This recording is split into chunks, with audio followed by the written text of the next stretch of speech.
the Festival of Apprenticeships in partnership with BT Group, showcasing opportunities to future talent. Thank you. Good morning, everyone. Thank you for coming to the session on NHS Apprenticeships.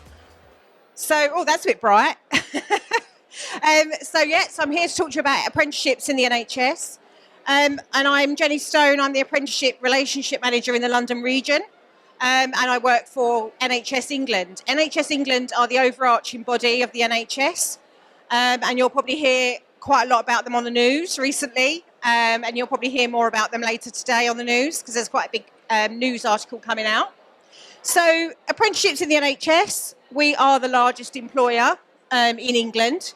And the apprenticeship levy, which is what pays for the apprenticeships, adds up to over £220 million worth of money that can be used on apprenticeships in the NHS. Now, that isn't the money that I control or look after because each hospital have their own NHS levy and then they put people on apprenticeships. So you can see there when the apprenticeship levy started, we had just over 1,000 apprentices starting in the NHS. And the last academic year, we had over 25,000 NHS apprentices. Since 2017, we've had over 114,000 apprentice starts. And we're currently working with UCAS to make sure that it is a neutral application process for you to apply for these apprenticeships. There is a huge interest in degree apprenticeships in the NHS. So please come over to the stall if you want to have a chat and find out more about that. So why do we do apprenticeships in the NHS? I'm sure you've been watching the news recently. You can't miss it. It's about our workforce challenges. We have a massive increased demand on our services. I'm sure you know that if you've ever gone to A&E and had any appointments in any hospital, you can see how busy we are.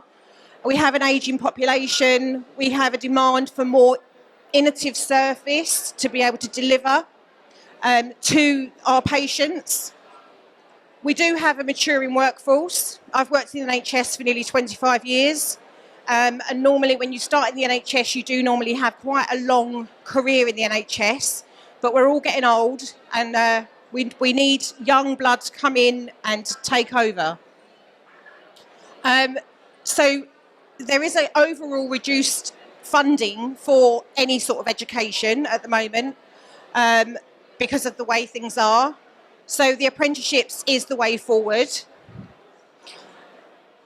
The opportunity, this is so that we can develop our staff and make sure that we deliver the best patient care that we can with the staff that have the knowledge and the skills to be able to deliver the best service. And it's about changing the way we deliver care, so new models of care, and enhancing patient experience. Patient experience is one of the first things that, that's why we are here working for the NHS. So we do degree apprenticeships. They are equivalent to undergraduate degrees. And you're earning while you're learning and you're attending university. They can be an alternative to go into university. You do attend university while you're doing your degree or college. But there's no student loans to pay back. It's completely paid for out of the apprenticeship levy that I mentioned. So you get a salary and your course is paid for. Your degree is all paid for. We can obviously offer you a great way to start your career. And we have many, many career pathways. So just to summarise what I just said, an alternative route, debt-free, earn as you learn, relative work experience that employers want at the end of the day. This is our website. You can see there it says Skills for Health at the top. And we commission and work with Skills for Health. So this is our website, and this is the job family page. It's not that clear on the screen, but these buttons take you to all different job families. So we've got nursing, midwifery, allied health professionals. Allied health professionals are your physio, your OT, speech and language, and so on. Business admin, I've picked out there. When you click on it, that's the sort of page that will come up to show you. We also have these to show you the career pathway that you can take. So this is the nursing one, and it here starts at a level 2. You can work on to your level 3, your level 5, which is your nursing associate, onto a registered nurse, and then even further to do advanced clinical practice, which is at master's level, and this is all available via an apprenticeship. You don't have to follow the route. You don't have to come in at level 2. You can come in straight onto a level 4 if you have A levels or an equivalent level 3. Or if you want to just come along and do your whole journey, you can end up becoming a registered nurse.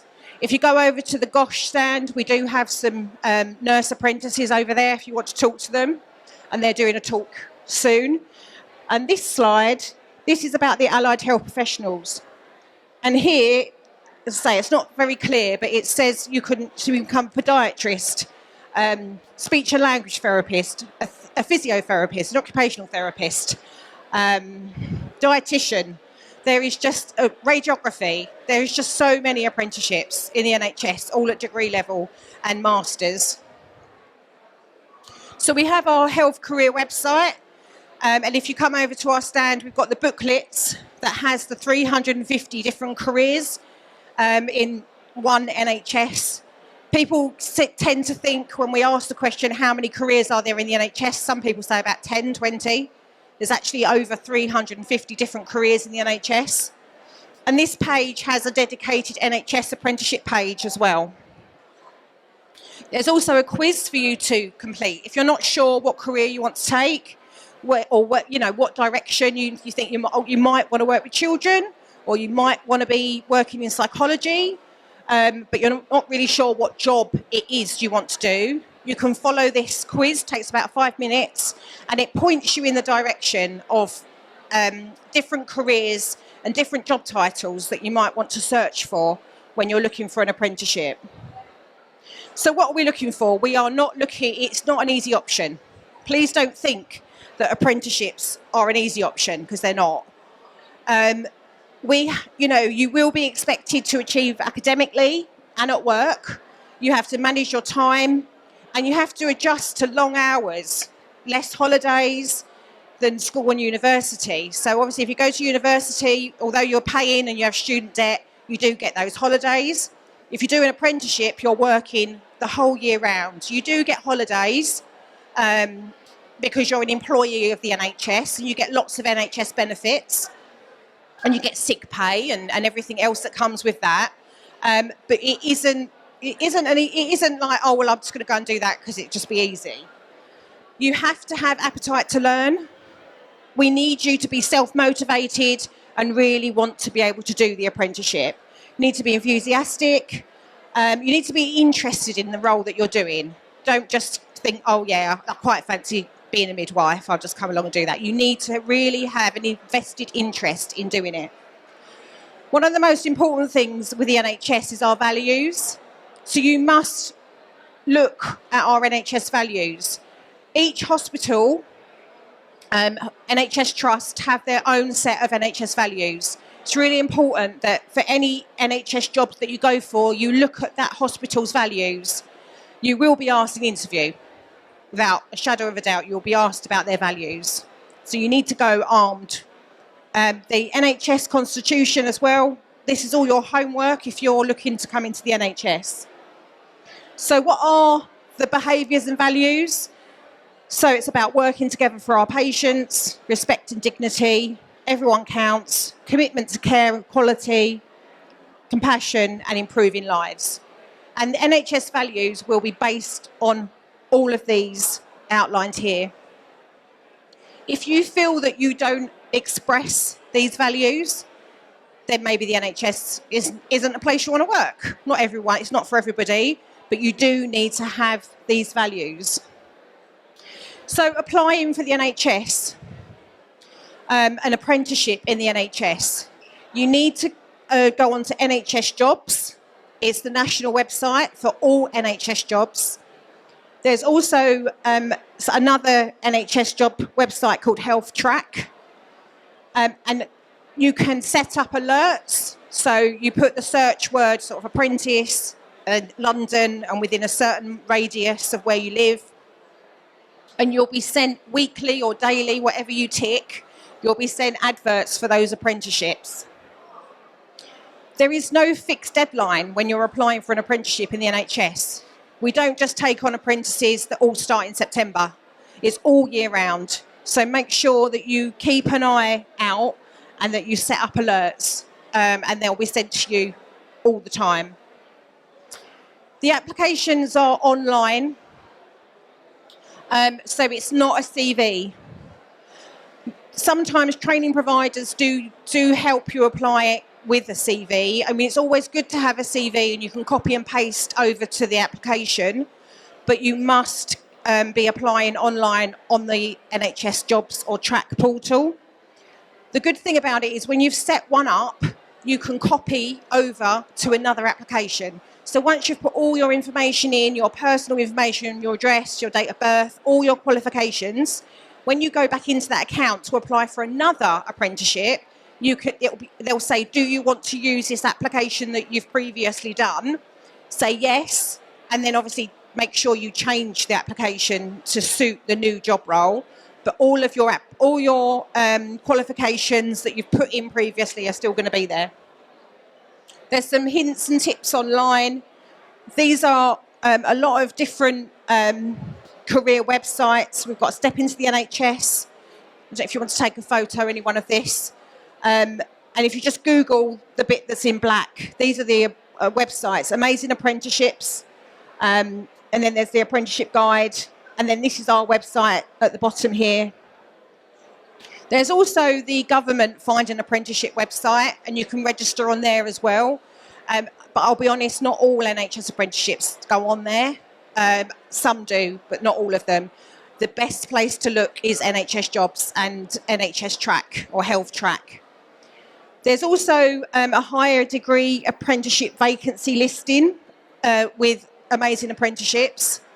That has all the degree and higher degree apprenticeships that are available. And the NHS do use this listing. So if you're interested, you might find that there's one on there as well.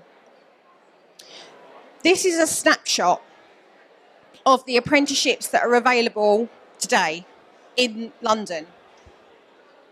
So this is only what's in London. It's not very clear at all, I'm afraid. But there's digital delivery apprenticeship, clinical engineering, there's an occupational therapist up there as well, radiotherapy, outpatients receptionist, and the salary on these apprenticeships in London normally start around the 22,000 mark. So it's not that you don't get paid a good salary. You come in the NHS and you get paid a really good salary. There are some that will start you on a bit lower. There are a few out there that will be 15,000 as a starting salary, but that's not actually often in London because most trusts have signed up to the London Living Wage. So you'll find that all of these are out there today. This one is the occupational therapist one. And then there's also the nursing associate apprenticeship.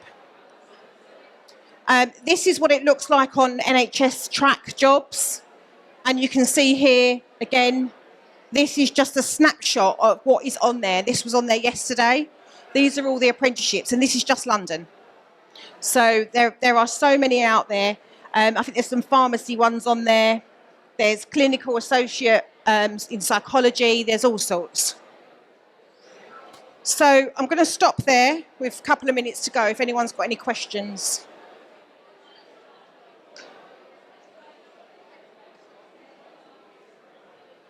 No? Silence. Stunned you into silence. Looking for the mat. There you are. Oh, you have, yeah.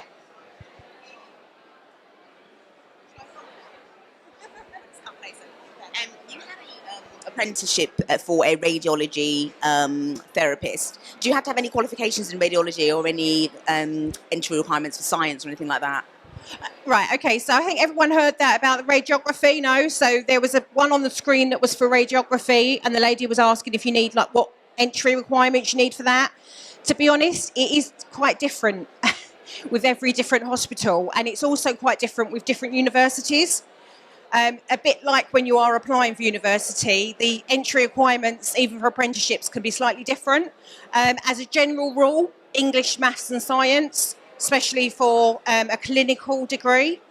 But please don't stop that from you having a look and having a look at what the entry requirements are. Have a look on the job description, have a look on the essential qualifications that they've listed.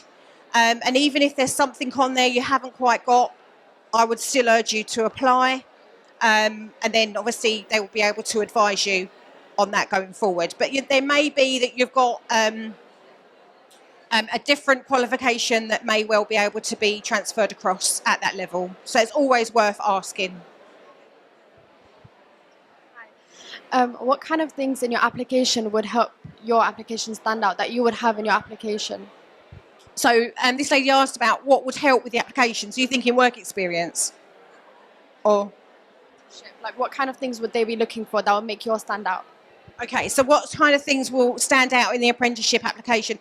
So all as well, what I didn't tell you about was, always whenever you're filling in an application form, the personal statement, you really must put in everything, even cut down to looking after siblings, looking after neighbours, looking after, if it's a care one, use life experiences. Make sure that you're putting everything like that in.